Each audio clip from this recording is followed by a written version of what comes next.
The night of September 28th, 1972 is the night when Paul Henderson made history. Although the goal isn't considered beautiful, it was still life-changing and remains a topic of discussion to this day. The goal was made with 34 seconds left on the clock and is still considered one of the greatest moments in Canadian sport history. That way, here's a shot! Henderson made a wild stab towards Bell. Here's another shot, right by the score! Henderson has scored for Canada!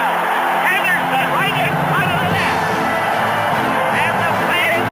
Paul was born on January 28, 1943 in Kincardine, Ontario, Canada. His birth was considered a miracle after he was born in a horse-drawn sleigh during a snowstorm. When he began playing hockey, he practiced under bad conditions in the basement of a Chinese restaurant. Paul's father coached him throughout his childhood until he got scouted and began playing with the Hamilton Red Wings in 1962 at just 19 years old. During his time on the team, they won the Memorial Cup. While playing for the Hamilton Red Wings, he got married to his beautiful wife, Eleanor, and they had their first baby girl, Heather. During his time on the Hamilton Red Wings, he played 2 games with the NHL Detroit Red Wings, which he later signed on to in 1964. In 1968, Paul was traded to the Toronto Maple Leafs. He became the top goal scorer, scoring 30-plus goals per season. The following year, Paul beat his record by scoring 38 goals in that season. He was known for not only his goal-scoring skills, but also his good performance and leadership abilities. While he played for the Toronto Maple Leafs, he scored the goal that changed hockey history forever. In the Summit Series, he played with Team Canada against the Soviet Union. The game was seen as a battle of hockey supremacy and ideologies. In Games 6, 7, and 8, Paul scored all the game-winning goals, and his performance solidified his status as a Canadian hockey hero. After the Summit Series, in the mid-1970s, Paul began to feel a sense of emptiness and started questioning the deeper purpose of life, which led him to embrace Christianity. In 1975, he committed his life to Christ after attending Bible study and reading the New Testament.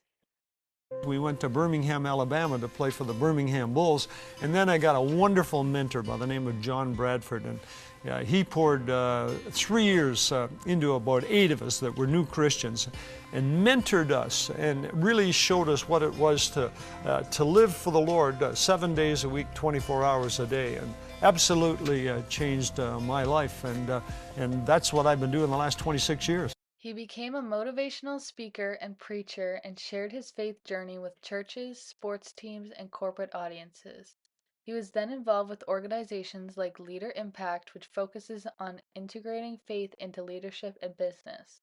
Paul often talks about how his faith gave him peace and purpose beyond hockey.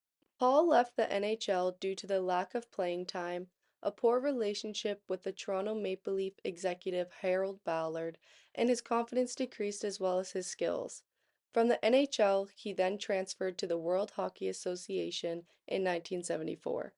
After his well-deserved retirement, he wrote and published a memoir that blends his ideas of sports, personal growth, and faith while showcasing how his Christian beliefs shaped his life both on and off the ice. His memoir went on to become a global and male bestseller. Paul also won other major awards.